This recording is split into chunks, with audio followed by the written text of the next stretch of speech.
Police એટલે કે ગૃહ વિભાગ. આ જ પોલીસે આપણી સેવા કરી છે, આપણને સુરક્ષા આપી છે. આપણી ગુજરાત પોલીસ અને ગુજરાત અન્ય રાજ્યોની તુલનામાં પોલીસ મજબૂત પણ છે અને ગુજરાતમાં સુરક્ષાના સારા પ્રબંધ પણ છે, એમાં કોઈ ડાઉટ નથી. પોલીસ વિભાગના પોતાના પ્રશ્નો પણ છે, પોલીસ વિભાગની પોતાની ઉપલબ્ધિઓ પણ છે, પોલીસ વિભાગની લિમિટેશન પણ છે, પોલીસ વિભાગની પોતાની ડિસિપ્લિન પણ છે. અન્ય વિભાગ કરતાં આ વિભાગ વધુ ડિસિપ્લિનવાળો, શિસ્તવાળો છે. ઇન્ટરનલ ડિસિપ્લિન જબરજસ્ત છે અને એ ડિસિપ્લિનને સલામ. આ તમામની વચ્ચે કોઈ પોલીસ કર્મચારી હોય કે પોલીસ અધિકારી, તેને તેના પોસ્ટિંગમાં, ટ્રાન્સફરમાં, પ્રમોશનમાં ચોક્કસથી રસ હોય અને તમામ વિભાગના સરકારી કર્મચારીઓને રસ હોય છે, પરંતુ પોલીસ વિભાગની પોસ્ટિંગની બદલીઓની ચર્ચા સવિશેષ થતી હોય છે. આ તમામની વચ્ચે ગૃહ વિભાગે એક નવો પરિપત્ર, ગાઈડલાઇન જાહેર કરી છે અને એ પ્રકારે પોલીસ વિભાગમાં જે અલગ અલગ આરોપ લાગતા હોય છે તેને ધ્યાનમાં રાખીને એક મહત્ત્વપૂર્ણ નિર્ણય લીધો છે અને એ નિર્ણય પ્રમાણે પીએસઆઈ અને પીઆઈની બદલીના નવા નિયમો જાહેર કરાયા છે અને એ પ્રમાણે હવે 5 વર્ષ સુધી એકના એક ઝોનના જિલ્લાઓમાં ફરજ બજાવનાર પીએસઆઈ અને પીઆઈની તે ઝોનના જિલ્લા કે નજીકના જિલ્લામાં બદલી નહીં થઈ શકે. નોકરી કરતા હોય તેવા ઝોનથી દૂરના ઝોન અથવા જિલ્લામાં તેમને બદલી મળશે. બદલીની પ્રક્રિયામાં પારદર્શિતા લાવવા માટે પોલીસ કર્મીઓને અને પોલીસ અધિકારીઓને અલગ અલગ ઝોનમાં નોકરીની તક મળે તે હેતુથી આ નિર્ણય લેવાયો છે એવું કહેવાય છે. આ નિર્ણયથી પીઆઈ અને પીએસઆઈ વર્ષો સુધી સતત એક જ ઝોનમાં અમુક જ જિલ્લામાં વર્ગ વાપરીને બદલીઓ કરાવતા હતા તે અટકશે તેવું વિભાગ માની રહ્યું છે. પીઆઈ અને પીએસઆઈના જીવનસાથી કોઈ સ્થળે કે શહેરમાં નોકરી કરતા હોય, ગંભીર બીમારી હોય તેવા કિસ્સામાં આવી બદલીઓમાંથી અપવાદ મળી શકશે. 5 વર્ષના ગાળામાં ગણતરી માટેની પ્રક્રિયા પણ નક્કી થશે અને આપ ગ્રાફિક્સમાં આપ જોઈ શકતા હશો કે કોની બદલી ક્યાં ન થઈ શકે, કયા નવા નિયમો છે. સરકાર તરફથી, ગૃહ વિભાગ તરફથી આ પરિપત્ર જાહેર કર્યો છે. એમાં કોઈ બેમત ન હોઈ શકે કે વિભાગની મંશા ચોક્કસથી સારી હશે અને પોલીસની છબી સુધરે, સાથે જ પોલીસ વધુ કાર્યક્ષમ બને એ પણ ચોક્કસથી એક વિભાગની અપેક્ષા હશે. કેમ કે કોઈ પણ નવા નિયમો બનતા હોય અથવા કોઈ પણ નિયમોનું કડક રીતે પાલન થવાનું હોય તો ચોક્કસથી એની ચર્ચા બનતી હોય છે અને આ વિભાગમાં આ ચર્ચા સવિશેષ ચાલી રહી છે. પોલીસ અધિકારીઓ હોય, કર્મચારીઓ હોય કે પૂર્વ અધિકારી કર્મચારીઓ હોય, સવિશેષ આ નવા નિયમોનું પાલન થવાથી વિભાગને શું ફાયદો થશે, જનતાને શું ફાયદો થશે, અધિકારી કર્મચારીઓ પર એની શું અસર પડશે, આની સવિશેષ ચર્ચા થઈ રહી છે. કેમ કે હું ઝાઝી જાણકારી રાખતો નથી એટલે હું મારું પોતાનું સ્ટેન્ડ કહું એ પણ તો યોગ્ય નથી. મને નથી ઝાઝી જાણકારી એટલે જ સમજવું જરૂરી છે કે ખરેખર આની અસર શું પડશે. એમ ચૌહાણ સાહેબ નિવૃત્ત આઈપીએસ છે, પોલીસ અધિકારી છે નિવૃત્ત. ડીજી વાઘેલા સાહેબ નિવૃત્ત ડીવાયએસપી છે. આરસી પટેલ સાહેબ નિવૃત્ત ડીવાયએસપી છે. વાઘેલા સાહેબ, આપનાથી શરૂઆત કરવા માગીશ. આપ શું માનો છો, આ જે નવા નિયમો જાહેર થયા તેની કયા પ્રકારની હાલ અસરો જોવા મળશે, દૂરોગામી અસર શું જોવા મળશે, પોલીસ વિભાગની ઇન્ટરનલ એની ઉપર શું અસર પડશે અને કાનૂન વ્યવસ્થા ઉપર એની શું અસર પડશે?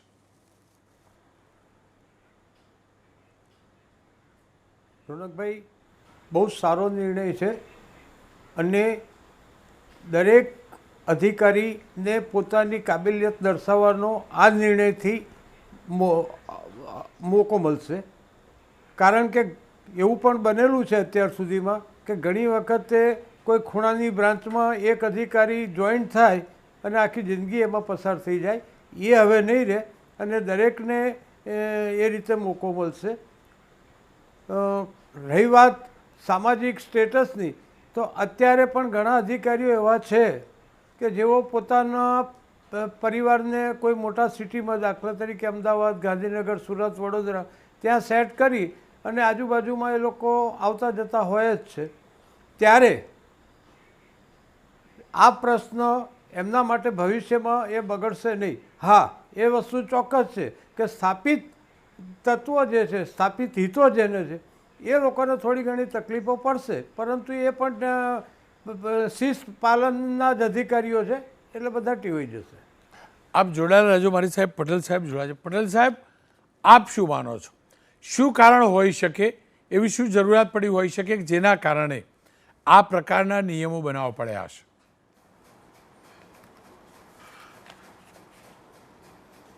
ધન્યવાદ રોનકભાઈ.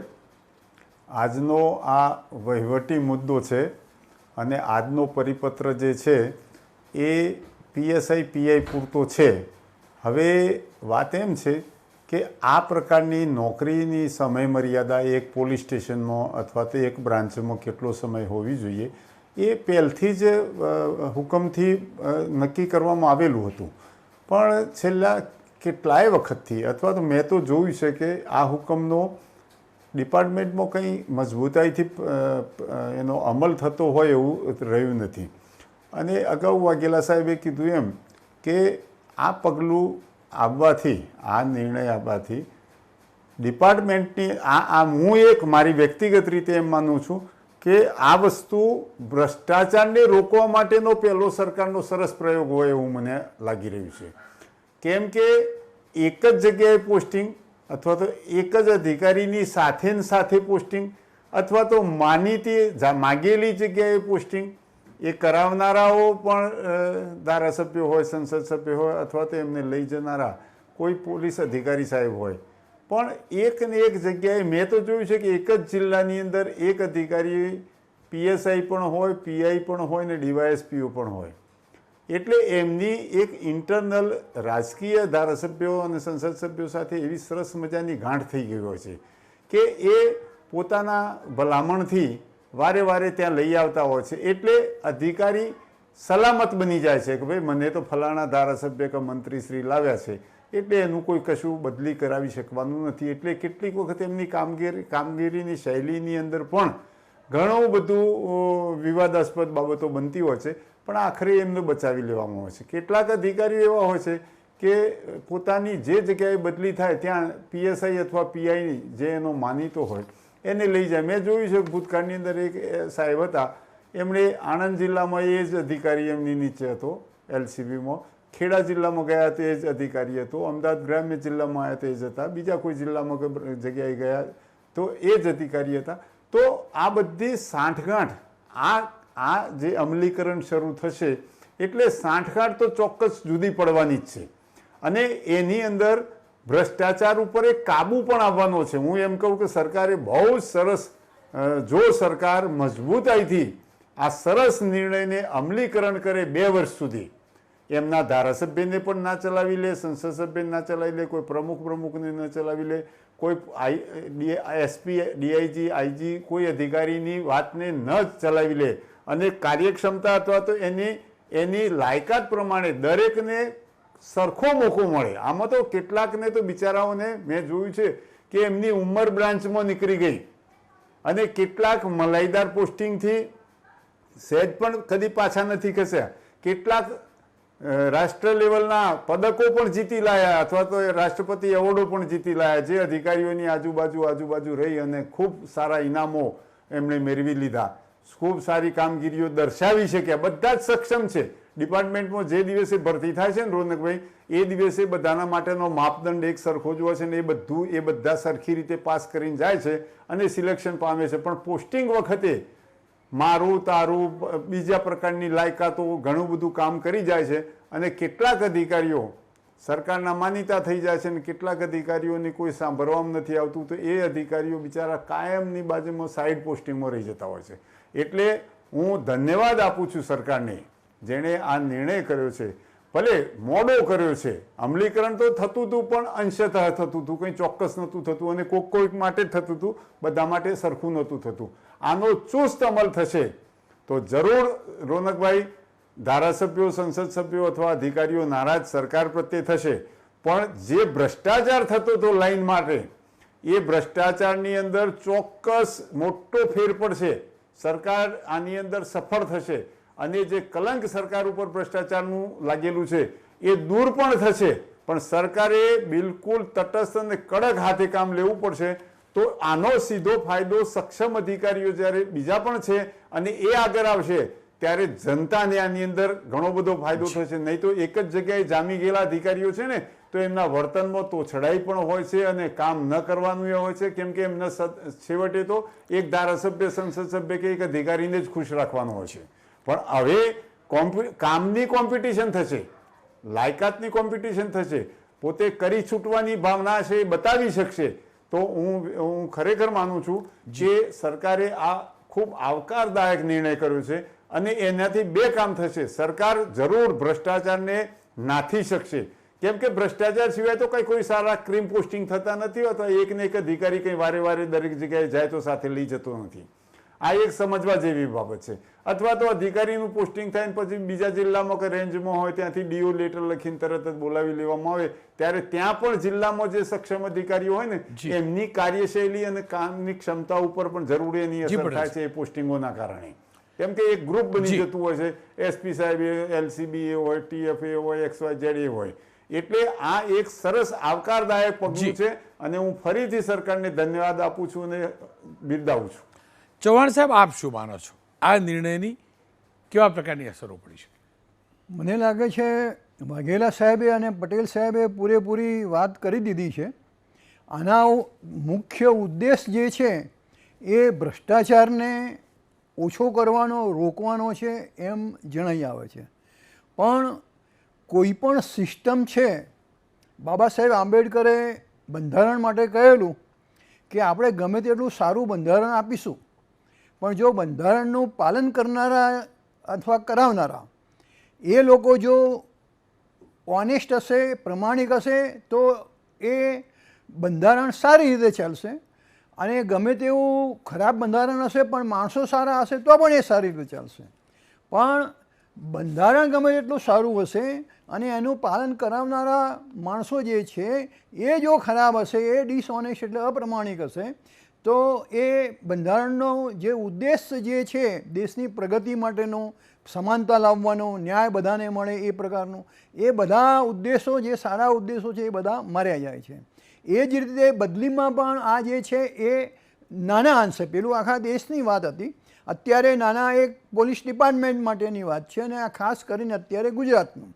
હવે ગુજરાતમાં પણ હમણાં જ પટેલ સાહેબે કહ્યું એમ, અને મેં પોતે પણ જોયું છે કે અમુક લોકો PSI તરીકે અમદાવાદમાં મુકાયા હોય તો એ છેક એમની આખી જિંદગી રિટાયર પણ DYSP તરીકે અને કોઈ ડિસ્ટ્રિક્ટ SP તરીકે રિટાયર પણ અમદાવાદમાંથી જ થયાના ઘણા બધા દાખલા હોય છે. એ જ રીતે કોઈ વડોદરામાં હોય, સુરતમાં હોય, રાજકોટમાં હોય, એમાં પણ એ ત્યાંના સ્થાનિક જે રાજકારણીઓ હોય એમની સાથે મળી જાય. એટલે એ, અને માની લો કે કદાચ વચ્ચે કોઈ જગ્યાએ બદલી થઈ ગઈ હોય તો પણ 1-2 મહિનામાં ફરી પાછા એની એ જ રેન્જમાં, એના એ જ જિલ્લામાં એ આવી જતા હોય છે. અને કોઈ વખતે એમને ઉપરી અધિકારીઓ સાથે પણ સાજગાંઠ કરી લે છે. તો ઉપરી અધિકારી ક્યાંક ગયા, ધારો કે વડોદરા પોલીસ કમિશનર છે એ સુરત પોલીસ કમિશનર તરીકે ગયા, તો એમની જે ટીમ હોય એ કાં તો એ PSIઓ, ઇન્સ્પેક્ટરો, DYSPઓ એ લોકો પોતે પોતાની રીતે મેનેજ કરી લે અને સાથે એમના સાહેબ જે હોય એની સાથે પણ એ રીતે ગોઠવણ સરકાર પાસે કરાવી લે. અને આ રીતે થતું હોય છે. અને એ માત્ર પોલીસમાં જ થાય છે એવું નથી. પોલીસ ખાતું, કારણ કે એની પ્રજાની ઉપર બહુ અસર હોય છે, પોલીસ ખાતું મોસ્ટ વિઝિબલ, જે વધુમાં વધુ દેખાઈ આવે એવું ખાતું છે, કારણ કે ડ્રેસના, યુનિફોર્મના કારણે. અને એટલે એ વધારે બદનામ છે. બાકી દરેક ડિપાર્ટમેન્ટમાં પણ એ લગભગ આવું બનતું હોય છે. અત્યારે એક રીતે આપણે કહી શકીએ કે દિલ્હીમાં ભારત સરકારમાં ગુજરાતના વતની પ્રાઇમ મિનિસ્ટર અને હોમ મિનિસ્ટર છે, તો ગુજરાતના ઘણા બધા IAS ઓફિસરો અને IPS ઓફિસરો એ લોકો પણ ત્યાં દિલ્હીમાં ડેપ્યુટેશન ઉપર સેન્ટ્રલ ગવર્મેન્ટમાં જે એના જુદા જુદા ડિપાર્ટમેન્ટ છે, આપણા રાકેશ અસ્થાના CBIના વડા હતા, આપણા અહીંના PK મિશ્રા સાહેબ એ મોદી સાહેબના મંત્રી તરીકે, એમના પ્રાઇમ મિનિસ્ટરના મંત્રી તરીકે હતા. અને એ જ રીતે આમાં પણ છે, પોલીસમાં પણ છે. પણ એક ચોક્કસ થોડોક ફરક પડશે. પહેલી વસ્તુ એ કે પોલીસ કર્મચારીઓ છે એમાં એક પ્રકારનું એક રિસ્ટ્રિક્શન આવી જશે. કે આપણે ક્યારે આપણી ઝોનમાંથી બહાર બદલી થાય, પણ એક રિસ્ટ્રિક્શન એમણે રાખ્યું છે કે 5 વર્ષ એને પૂરા થયેલા હોવા જોઈએ. એટલે જેને 5 વર્ષ પૂરા થયા હોય એ કર્મચારી જે છે એ પછી વ્યવસ્થિત રીતે કામ કરશે કે જેથી એના વિરુદ્ધમાં ફરિયાદો બીજી ન થાય, એનું કામકાજ જે છે એ કથળી ન જાય, એના માટે એ વિજિલન્ટ રહેશે. સાહેબે કહ્યું એમ કે ભાઈ જેમાં એ ધારાસભ્ય સાથે, પોલિટિશિયન સાથે, સ્થાનિક બીજા ઉપરી અધિકારીઓ સાથે એને સાંઠગાંઠ હોય તો એ ત્યાં ને ત્યાં રહે. અને બીજું વધારે અગત્યનું તો એ કર્યું છે કે એને આજુબાજુની ઝોન અથવા આજુબાજુનું સિટી એ એને નહીં મળે. દાખલા તરીકે અમદાવાદ રેન્જમાં હોય અથવા અમદાવાદ સિટીમાં એને ન મળી શકે. એ જ રીતે અમદાવાદ રેન્જની આજુમાં જે રાજકોટ રેન્જ શરૂ થાય છે, નીચે અરે ઉત્તરમાં જઈએ તો ત્યાં બીજી બનાસકાંઠા કચ્છ ભુજની રેન્જ એ છે. તો આ રીતે જે છે એ પણ એ સારું છે, એટલે એને દૂર એ થાય. પણ હવે પોલીસ પણ એક માણસ છે અને એને પછી એવું થાય, દાખલા તરીકે મારું પોસ્ટિંગ હું આઈપીએસમાં આવે ને પહેલાં ઇન્ડિયન ફોરેન સર્વિસમાં હું હતો, તો મને તો 2-3 મહિનામાં જ ખબર પડી કે તમારે પરમેનન્ટ એક ઘર દિલ્હીમાં રાખવું જ પડે, કારણ કે તમે એમાં આખા વર્લ્ડના જે કન્ટ્રીઝ છે એને આપણા ભારત દેશે એને ABCDM 3-4 પ્રકારમાં વહેંચી દીધા છે. એ એટલે ટોપના જે યુરોપ, અમેરિકા અને જાપાન એવા જે એકદમ આગળ પડતા દેશો છે એ આવે. પછી બી ગ્રુપના આવે તો જે એમાં મધ્યમ પ્રકારના આવે. પછી સી ને ડીમાં તો પેલા ઘાના છે, અફઘાનિસ્તાન છે, એકદમ પુઅર સોમાલિયા છે, આફ્રિકાના દેશો છે, એ બધા આવે. એટલે તમે તમારા ફેમિલીને, અને ખાસ કરી કે જે બાળકો જ્યારે ભણતા હોય ત્યારે તમે દરેક જગ્યાએ તો એને તમે માની લો કે તમારે અફઘાનિસ્તાનમાં કે ત્યાં બદલી થયેલી છે તો તમે એને અફઘાન ભાષામાં સમજી ગયા એટલે ટૂંકમાં જેની એ જ રીતે આપણા પોલીસના જે કુટુંબી છે, એમના કર્મચારીઓ છે, એમને પણ ફેમિલી પછી હવે ક્યાં રાખવું એ એક મોટો પ્રોબ્લેમ થઈ જશે. અમદાવાદમાં રાખવું કે એના વતનમાં રાખવું કે જ્યાં બીજે સારી જગ્યાએ સેટ થયા છે ત્યાં રાખવું, કારણ કે પછીની એનું 5 વર્ષ પછીનું એનું પોસ્ટિંગ એ દૂરની જગ્યાએ થવાનું છે. બિલકુલ, જે શનિ રવિ પણ ન આવી શકે. આપ જોડાયેલા રહેજો. વાઘેલા સાહેબ, આપ શું માનો છો, આ જે નિયમો છે એમાં કયા પ્રકારની જટિલતા આવી શકે એવી છે, કયા પ્રકારની કોમ્પ્લિકેશન આવી શકે એવા છે? કોમ્પ્લિકેશનમાં તો ખાસ કરીને ફેમિલી ડિસ્ટર્બ થાય એ જ મહત્ત્વનો પ્રશ્ન છે. તે સિવાય બીજું કોઈ કોમ્પ્લિકેશન રહેતું નથી. અને એ કોમ્પ્લિકેશનમાં એવું છે કે પોતાના વૃદ્ધ મા બાપ હોય અથવા પતિ પત્નીની કોઈકની બીમારીનો પ્રસંગ ઉપસ્થિત થાય ત્યારે જે તે અધિકારીને 200-300 કિલોમીટર દૂરના વિસ્તારથી પોતાના ફેમિલી જ્યાં રહેતું હોય ત્યાં સુધી દોડાદોડી કરવાનું અને ત્યાં એને મેડિકલ સારવાર મેળવવા માટેને એવા બધા પ્રશ્નો ઉપસ્થિત થવાના. પરંતુ પોલીસની જોબ જ બદલીને લાયક છે અને પોલીસ મેન્યુઅલની અંદર પણ આ જોગવાઈ આપેલી છે કે એક જ જિલ્લામાં સલંગ 3 વર્ષથી વધારે ન રહેવા દેવા.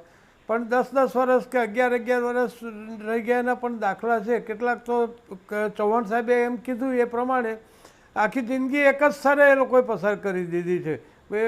અમદાવાદમાં હોય તો ઘાટલોડિયામાંથી નારણપુરા જાય અને નારણપુરાથી નવરંગપુરા જાય, એટલામાં ફર્યા કરતા હોય.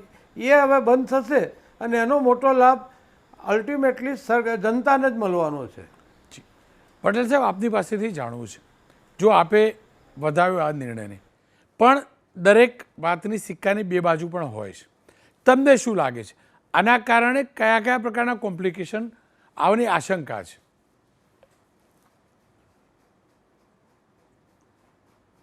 સાહેબ, કોમ્પ્લિકેશન તો લગભગ કોઈ ના આવે એવું લાગે છે, કેમ કે અમે બદલી પાત્ર નોકરીમાં જોડાયેલા છીએ અને સમગ્ર ગુજરાતના કોઈ પણ ખૂણા ઉપર સેવા કરવા, નોકરી કરવા બંધાયેલા છીએ.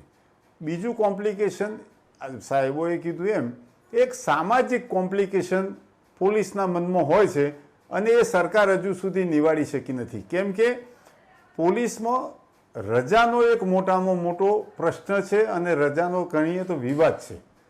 પોલીસને પોતાના પરિવાર, બાળકો, મા બાપ અથવા સામાજિક પ્રસંગોમાં હાજર રહી શકે, પોતે એટલી રજા પૂરતા પ્રમાણમાં સમય નથી મળતી. કેમ કે જ્યારે જનતાનું કામ હોય છે ત્યારે પોલીસનો બંદોબસ્ત હોય છે, દિવાળી હોય, હોળી હોય, જન્માષ્ટમી હોય, કંઈ પણ હોય, અને કેટલાક આંદોલનો હોય, કેટલાક બંદોબસ્તો હોય. આની અંદર પોલીસના માટે રજાનો પ્રશ્ન છે. પોલીસ ઘણી વખત હું જોઉં છું કે નાના કોન્સ્ટેબલ, હેડ કોન્સ્ટેબલ માણસો રજા લેવા માટે ભલામણ કરે છે, અને રાઇટ હેડો હોય ને એને ક્યાંક ખાનગીની અંદર સમજતા પણ હોય છે કે સાહેબ ગમે તેમ કરો ને રજા પર. અને કેટલાક કર્મચારીઓએ રજા ન મળવાના કારણે શિસ્તનું ખાતું છે. કેટલાક કર્મચારીઓએ પોતે આપઘાત પણ કર્યો છે. એવા પણ પ્રશ્નો છે. પણ પટેલ સાહેબ રોકું, પટેલ સાહેબ, એટલે આટલું કોમ્પ્લિકેશન આવી શકે. પટેલ સાહેબ એક રોકું, આપે કહ્યું કે 5 વર્ષ બરાબર. હવે પીઆઈ સાહેબ ગયા, એમની જિલ્લો રેન્જ બદલાઈ, તો જોડે જોડે એમના પેલા વ્યવહારદારની જિલ્લો રેન્જ બદલાઈ જશે ને પાછી. એના 5 વર્ષ પૂરા થયા હોય તો એ પાછા જિલ્લો રેન્જ બદલી પેલા સાહેબ જશે ત્યાં જશે. એ તો કેટલાક અધિકારીઓ એના માટે ખૂબ મોટો ખર્ચો કરીને પણ વહીવટદાર તો પોતાનો જ રાખે છે. કેમ કે વહીવટદાર તો નીચેથી માંડીને ઉપરના તમામ અધિકારીઓ માટે દરેક વિભાગની અંદર વહીવટદાર એટલે એક મોટામાં મોટો રહસ્ય સચિવ છે. અને એક એનો કરતા સમાહર્તા અધિકારીનો વહીવટદાર જ હોય છે. એટલે વહીવટદારને તો કોઈ પણ સંજોગે સિનિયર અધિકારીઓ પણ કદાચ નોકરી એની ભલે ગમે ત્યાં બોલતી હોય, પણ એ વહીવટ કરતો હોય 200 કિલોમીટર દૂરના વિસ્તારમાં, એ અન્ડરસ્ટેન્ડિંગ અધિકારીઓ અંદર ક્યારેક કરી પણ લેતા હોય છે. આ એક બિલકુલ નિર્વિવાદ બાબત છે. એ વહીવટદાર વગર તો અધિકારી પાંગળો થઈ જાય છે સાહેબ. પણ હું એ જ કહેવા માગતો હતો કે સપોઝ સાહેબની રેન્જ બદલાઈ તો વ્યવહારદાર બી તો ઓટોમેટિક 5 વર્ષ થઈ ગયા છે, એટલે રેન્જ બદલીને પેલા સાહેબ જોડે જ જશે ને. અરે નહીં થાય તો સાહેબ એ એડજસ્ટમેન્ટ થતું મેં જોયું છે. કેમ કે એ રેન્જના સાહેબ હોય કે બીજા મોટા અધિકારી હોય, એમના પાસે એટલી સત્તા તો ઠીક, પણ એ કરાવી શકતા હોય છે કે ભાઈ ફલાણા એક કોન્સ્ટેબલ છે કે પીએસઆઈ છે, એને પોતાની રેન્જમાં જ્યાં પણ એ ગયા હોય ત્યાં એટલો સમય માટે લઈ જતા હોય છે. જ્યારે એમની ત્યાંથી બદલી થાય તો ફરીથી બદલી કરાવી દેતા હોય, પાછી મૂળ જગ્યાએ પણ કરાવી શકતા હોય. એટલે આ તો થતું આવ્યું છે ને જોયું છે મેં. વહીવટદારોનો તો કોઈ તકલીફ જ નથી. એમને તો એમનો અધિકારીને જરૂર છે, વહીવટદારને ઓછી જરૂર છે. વહીવટદારને તો બીજો આવે એની સાથે પણ એડજસ્ટ થઈ જવાય છે. પણ મૂળ અધિકારી, ઘણા બધા અધિકારી પોતાના વહીવટદાર સિવાય જીવી નથી શકતા, એવી પણ પરિસ્થિતિ છે. ચૌહાણ સાહેબ, અંતમાં 1 મિનિટમાં તમારી નાની કોમેન્ટ લઈ લો. એમની જ વાતને હું આગળ વધારીશ. ઘણી વખતે કોઈ માણસની નોકરી, ધારો કે વડોદરા બોલતી હોય, પણ એ ઓન ડેપ્યુટેશન પાછી અહીંયા ડીજી ઓફિસમાં કામ કરતા હોય કે આઈબીમાં કામ કરતા હોય કે બીજી રીતે કામ કરતા હોય, એટલે એ પણ આમ તમે કાયદેસર કહી શકાય, કારણ કે ઓર્ડર એના બધા કાયદેસરના થતા હોય છે. પણ એ ડેપ્યુટેશનના બહાને અને બીજી રીતે જે કહ્યું એ રીતે કે વહીવટદારને તો કોઈ તકલીફ પડતી જ નથી, એ બધા પોતપોતાની રીતે કાં તો એમના સાહેબ મેનેજ કરી લે, એ પોતે મેનેજ કરી લે. અને લાસ્ટ બટ નોટ લીસ્ટ, જે પ્રમાણે જે ચાલી રહ્યું છે, તો ઇવન એની નોકરી માની લો કે વલસાડ હોય, પણ એ વલસાડથી રહીને બનાસકાંઠા જિલ્લાનો વહીવટ પણ એ કરતા હોય છે.